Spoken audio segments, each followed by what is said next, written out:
Every generation has its greats. Show Michael Jordan Steve Jobs, then someone embarrassing. But only once every few generations do we get a contender for the title of greatest of all time. Show someone even more embarrassing.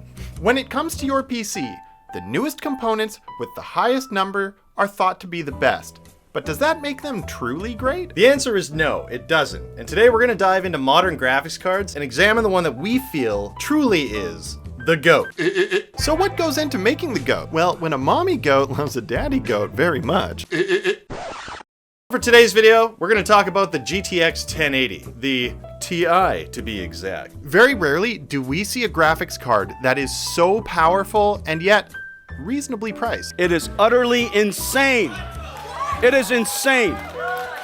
The 1080 is insane. Predating the COVID-19 crypto dating fest, its MSRP at launch was $699 US. But today, you can get your hands on a used one for $125 to $200 US.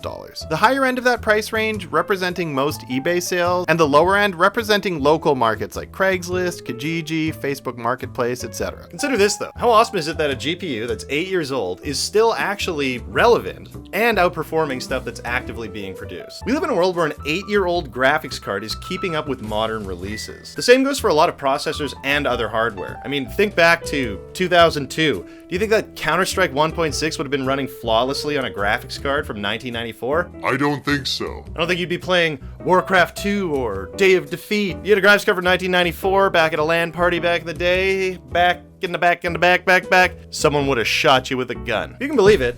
The 1080 still keeps pace with the 4060, coming within 1 or 2% on most benchmarks. And the 4060 is going to cost you anywhere from $300 to $500 US, depending on the model and when you bought it. The 1080 Ti is like Fernando Alonso or Tom Brady, or the old dude at the curling rink who looks like one major fall will have him uninstalling himself. But all night, he's been throwing rocks like he's been playing in 2 Bonspiels a day for the last 40 years. And while there's no argument that the 1080 Ti is still going strong and a performance bargain, it also has its slightly worse older brother that's almost as good and an even better deal on the used market, the GTX 1080. The 1080 is insane. Coming in with just 8 gigs of memory instead of 11, it's also about a third cheaper on the used market. You can get these bad boys for just under or just over $100 US on the regular, and it's become the card of choice for Stace and I when we're doing custom builds. The graphics card shortage we saw during lockdowns created a bit of a surreal marketplace. Many undeserving used meh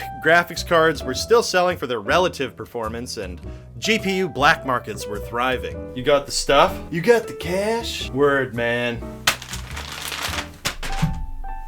In the COVID market, the 1080 and 1080 Ti were actually back above MSRP because they were just that good. Some were selling for absurd numbers at their peak. On the plus side, now that the shortage is over and the crypto mining market has mostly crashed. Bro, Bitcoin's back, and if you don't know it, you're just a f***ing Smooth-brained ape. We're back to the time-honored tradition of discounting your used components to sell them, and this is fantastic news for gamers. It does feel weird though to see a beast like the 1080 selling for less than a 1660 Super.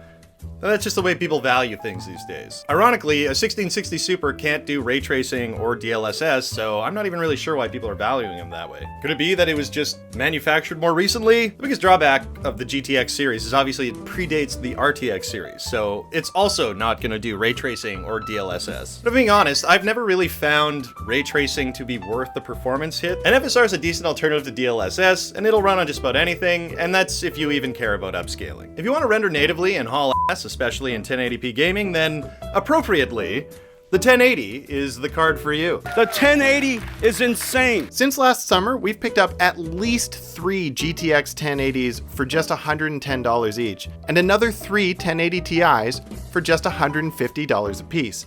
And I recommend these cards to anyone who asks, but there are some things to look out for. The Zotac GTX 1080 Ti has a common issue where one of the fans just won't spin properly, but the other 2 fans move enough air to cool the card properly, so it isn't really an issue. So if you can find one of these bad boys with this issue, you can save some money on it as a result. Another thing we found is that the 1080 Ti is very sensitive to PCI slot slag. No, PCI slot sag. And if it doesn't perfectly fit into the slot, you might end up with a blank screen. So a cheap GPU support is a must if you're gonna go for one of these, especially since these kicked off / enabled the trend of graphics cards getting real chonky again. Not only is a 1080 Ti a little bit big and heavy, but it's also power hungry, especially for its day. Consuming up to 250 watts of power, this thing is gonna require a strong power supply with lots of headroom. You'll also need at least 2 PCI power connectors and a case that's not just gonna fit the card, but it's gonna let it breathe as well. That was the Ti.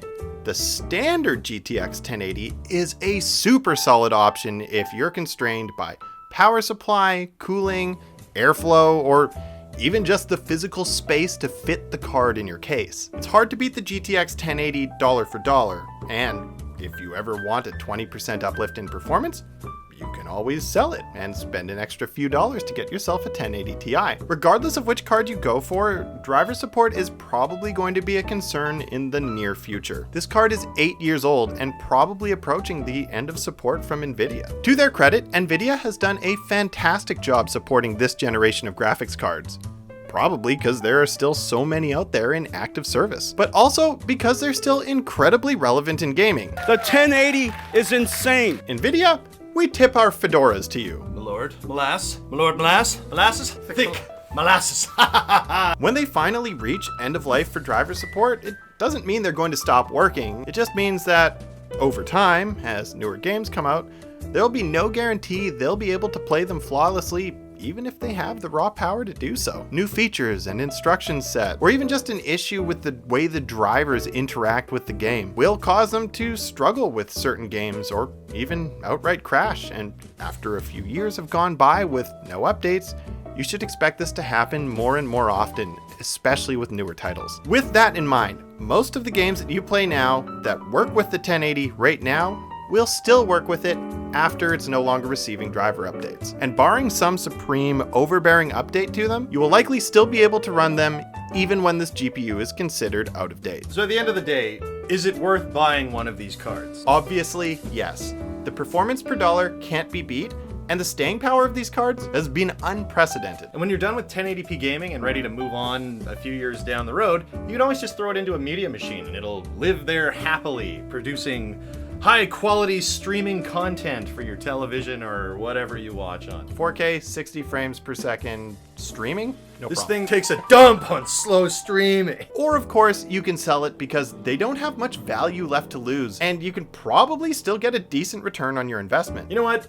We love these cards, and that's why we made this video, and that's why we've been Canadian computer collecting them for months now. So go forth into the world and grab your GTX by the balls. And of course, it wouldn't be a Canadian computer collector video if we didn't thank our wonderful, generous patrons. That's right, for $1 a month, you can join this list of highly respected and highly sexually attractive individuals and help support a fledgling YouTube channel. Granted, we have been at this for quite some time now, and I am a bit of a loser, but if you're interested in helping us out, then make sure you check out the link in the description. But without further ado, I would like to thank Brandon at The Orchard, David Starbuck, AJ9805, Just wanted to show all the patrons my pot pie. another beautiful pot pie gang, Dana Does Stuff, Steph Jo, Branchus Creations, Evan Grill, Larry Collins, Justin Morgan, Ron's Computer Videos, Sshrek or Sshrek, Dave's Vintage Apple Tech, Trina's Technobabble, Garth Beagle, Mac84, and the OG, Ethan Palamaro. So thank you so much to everyone out there, and once again, if you're interested in joining our Patreon